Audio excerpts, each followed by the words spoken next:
I never thought my life would become one of those twisted stories you hear about but can't quite believe. For years, I thought my wife, Lisa, and I had the kind of marriage everyone envied. We weren't perfect, but we were solid, or so I thought. We're in our late 30s, no kids, and we've spent the last decade building a comfortable life. We recently moved into a new neighborhood for a fresh start, a place with tree-lined streets, quiet nights, and friendly neighbors. That's where we met Mark and Jenna. Mark is the kind of guy who walks into a room and owns it. He's charming, successful, and always the life of the party. Jenna, on the other hand, is quieter, more reserved. She has a kindness to her that balances Mark's brash personality. I used to think they were the perfect pair. At first, things were great. Lisa and I would hang out with them regularly, grilling in the backyard, sharing drinks, laughing about the quirks of our new neighborhood. But somewhere along the way, things started to feel different. The first sign was Lisa's phone. She used to leave it on the kitchen counter or in the bedroom without a second thought. But now, it's always with her, stuffed in her bag, hidden under a pillow, or glued to her hand. It's on silent more often than not, and when she gets a text, she quickly tucks it away. One night, I caught her smiling at her screen, a laugh slipping out. I asked her what was so funny, and she said it was just a stupid meme from a coworker. But when I glanced over, her face dropped, and she tilted the phone away. Then there were the work meetings and girls' nights. Lisa was always social, but suddenly, she seemed to have more evening plans than ever before. She'd come home late, smelling of wine and perfume, or sometimes faint traces of cologne that wasn't mine. I tried not to jump to conclusions. I didn't want to be that guy, the insecure husband imagining things. But the more I paid attention, the clearer it became. Lisa was pulling away. Our conversations grew shorter. She stopped initiating date nights or even the little things, like reaching for my hand during a movie. The turning point came one Saturday afternoon. Lisa said she was heading out to run errands, so I decided to get a haircut at a shop downtown. As I parked, I noticed Mark's car a few spots down. Nothing unusual, until I saw Lisa in the passenger seat. They didn't see me. Mark and Lisa were deep in conversation, laughing like they didn't have a care in the world. He reached over to touch her arm, and she didn't pull away. I froze, my stomach twisting into knots. Maybe it was innocent. Maybe they ran into each other while shopping. But the way they leaned toward each other, the way Lisa smiled, it wasn't friendly. Watching as they walked into a nearby coffee shop, I debated storming in, demanding answers, but I stopped myself. If I was wrong, I'd look like an idiot. And if I was right, I needed proof. So, I followed them. They took a table by the window, their heads close together. Mark whispered something, and Lisa laughed, tucking her hair behind her ear the way she used to when we were dating. My heart felt like it was breaking in real time. I snapped a picture with my phone, my hands shaking. Part of me hoped I was blowing this out of proportion, but deep down, I knew. That night, I couldn't look at Lisa without seeing her with him. Her laugh sounded fake, her smile forced. When she kissed me goodnight, I felt nothing but bitterness. For weeks, I kept the truth to myself, letting it fester. I started checking her calendar, tracking her excuses. And every time she said she was working late or meeting friends, I felt a surge of anger I couldn't contain. Then came the breaking point. One afternoon, while I was out for a walk, I ran into Jenna. She was out with her dog, and we ended up making small talk. I hadn't planned to bring up anything personal, but there was something about her, this quiet sadness in her eyes, that made me wonder if she was dealing with the same doubts I was. "Everything okay?" I asked, testing the waters. She sighed, glancing at her dog. "Mark's been distracted lately, working late, traveling more." It was like a punch to the gut. The way she described it mirrored everything Lisa had been doing. "I know what you mean," I said cautiously. "Lisa's been busy too. Work's been keeping her out late a lot." Jenna nodded, her expression tightening. "I trust him, of course.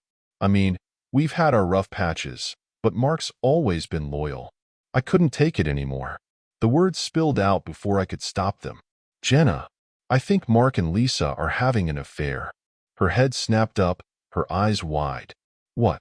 No, that's not possible." I wish I was wrong, I said, my voice heavy, but I've seen them together. At a coffee shop. It wasn't friendly. She stared at me, her disbelief slowly giving way to dread. I have a picture, I said quietly, pulling out my phone. She hesitated before taking it, her hand trembling. When she saw the photo, her face crumpled. That son of AB asterisk asterisk asterisk H, she whispered, her voice breaking. We sat on a park bench for what felt like hours, talking in circles about what to do next. The betrayal, the lies. It was too much to process. But eventually, anger replaced the sadness. They think they can just get away with this? Jenna said, her voice shaking. Like, we're just supposed to sit back and take it? Not a chance, I replied. We make them pay. She looked at me, a spark of determination in her tear-filled eyes. What are you thinking? I hesitated, the idea forming in my mind. It was reckless, wild, and exactly what they deserved. Maybe we show them how it feels, I said slowly. Jenna tilted her head, her lips curving into a bitter smile. You mean? I nodded. Together. Let them see it. Every second of it. She laughed, a cold, hollow sound. You're crazy. Maybe, I said, but it's time they learn what betrayal looks like. And with that, we started planning. Jenna and I spend the next few days hashing out our plan. At first, it feels surreal, like we're plotting a heist instead of exacting revenge on the people who betrayed us. But the more we talk, the more focused we become. It's not just about anger anymore. It's about taking control of a situation we had no say in. They need to feel it, Jenna says during one of our late-night phone calls. Not just see it. They need to know what it's like to be blindsided, humiliated. I agree, but there's a part of me that hesitates. This isn't who I am. Or at least, it wasn't who I was. But then I remember Lisa's laugh as she leaned into Mark at that coffee shop, the way she lied to my face night after night. And suddenly, it feels right. We set the date for Friday night. It's perfect. Mark has one of his work dinners, and Lisa already told me she'd be staying late at the office. Neither of them suspects a thing. In the days leading up to it, I start noticing the little ways Lisa tries to cover her tracks. She smiles more, cooks my favorite meals, even suggests a weekend getaway to reconnect. Reconnecting now feels like a joke. I nod along, pretending to be the clueless, supportive husband, all while texting Jenna updates. On Thursday night, Lisa comes home later than usual. She smells faintly of Mark's cologne again, though she doesn't seem to notice how much it lingers. Busy day? I ask, keeping my voice light.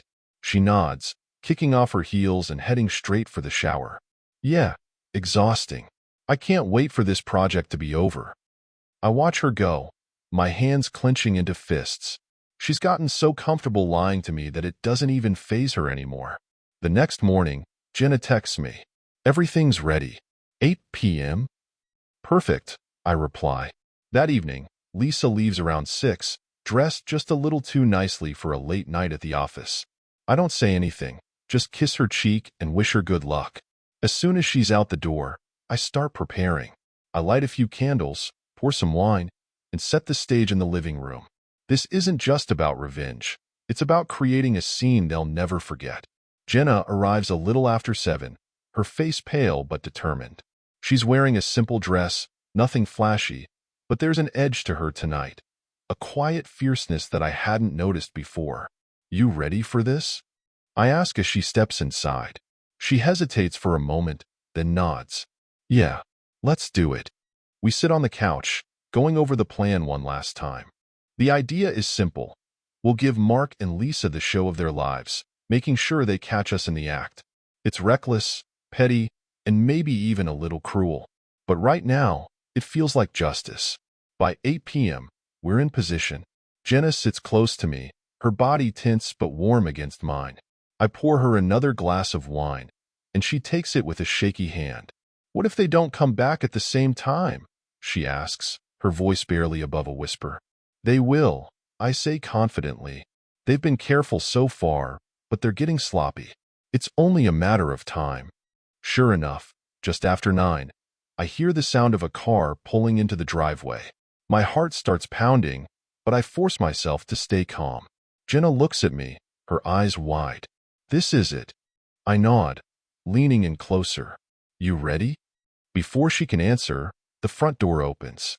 Mark's voice carries through the hallway, casual and carefree. That was a close one, he says, laughing softly.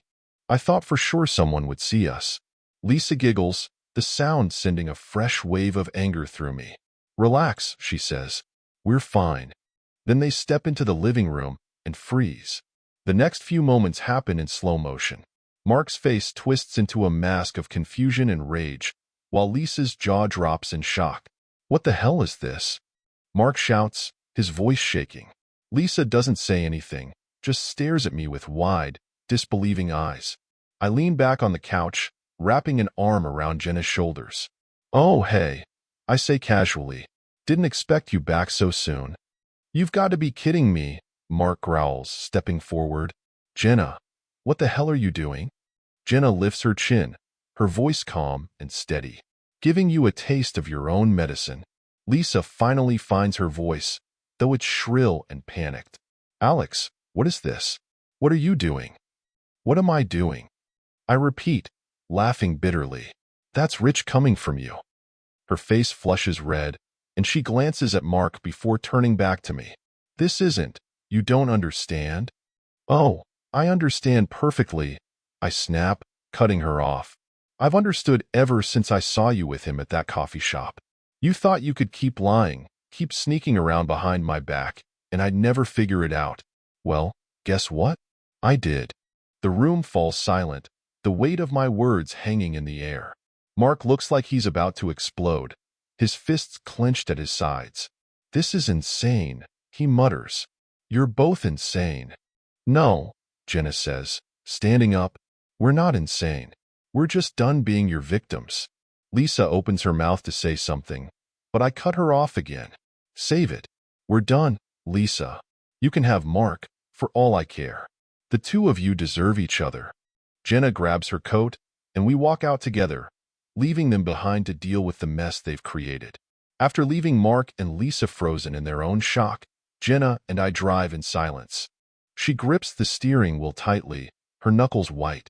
I can feel the tension radiating off her, but neither of us says a word until we pull into the parking lot of a small, out-of-the-way bar.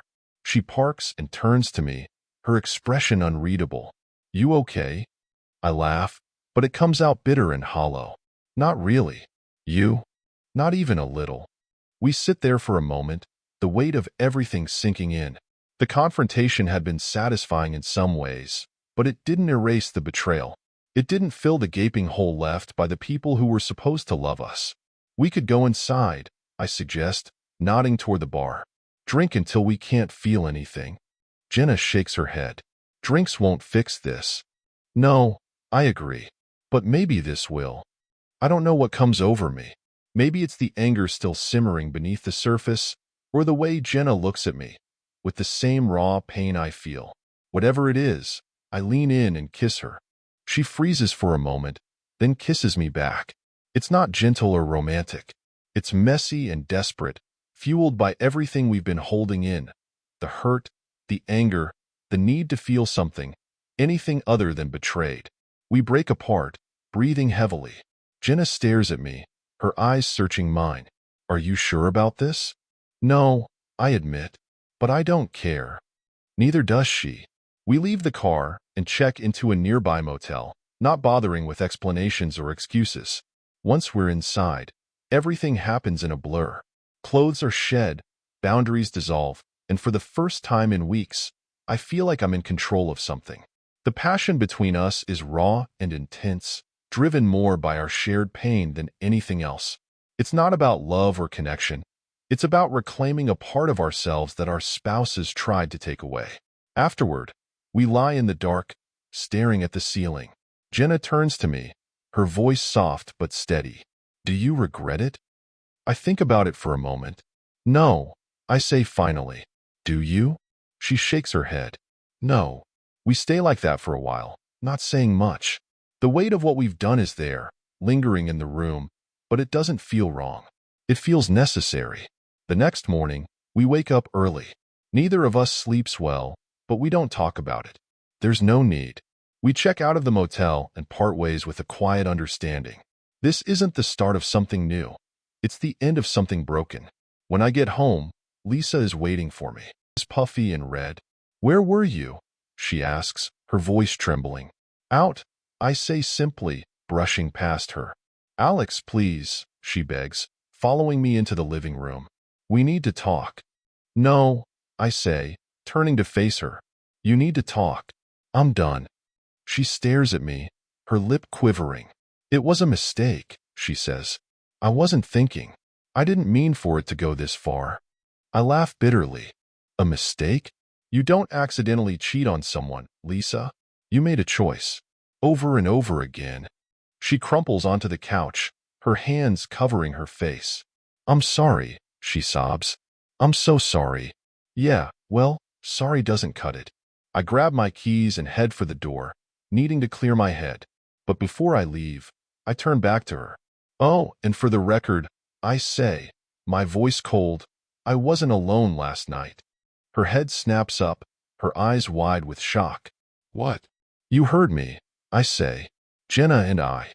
We gave you and Mark a taste of your own medicine. Hope it hurts as much as it did for us." I leave before she can respond, slamming the door behind me.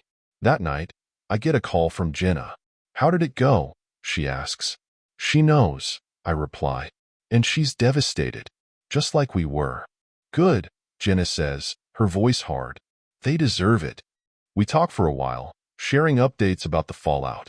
Mark tried calling her earlier, begging for another chance, but she blocked his number. "I'm done with him," she says. "And with all of this." "Same," I agree. "It's time to move on."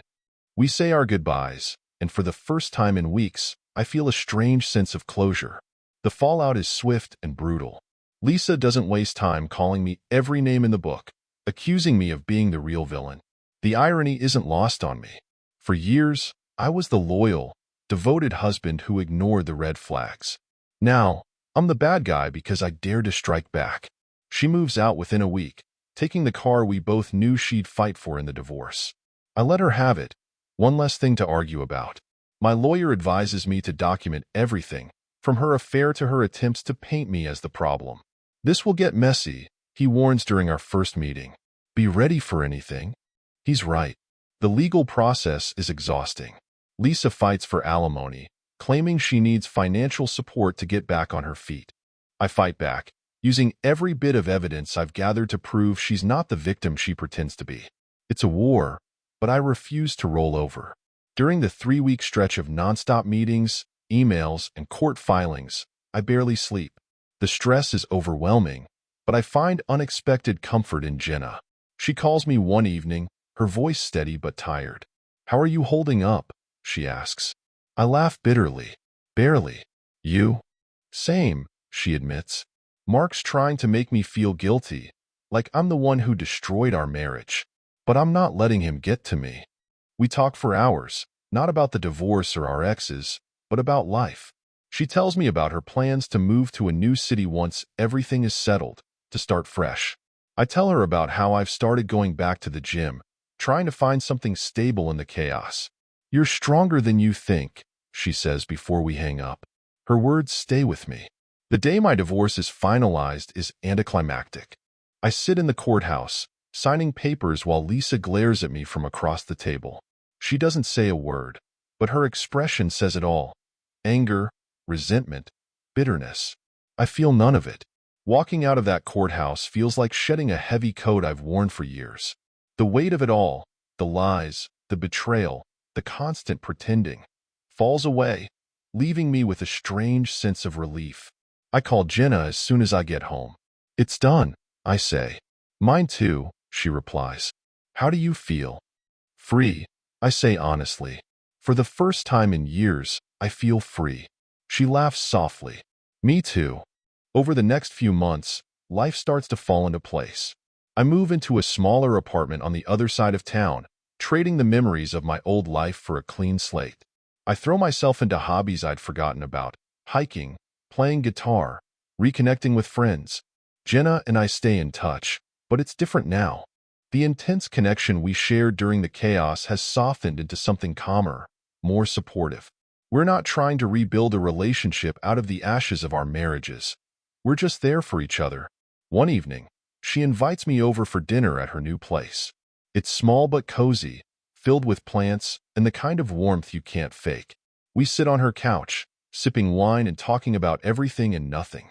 "You've come a long way," she says, smiling at me. "So have you," I reply. For a moment, there's a silence between us.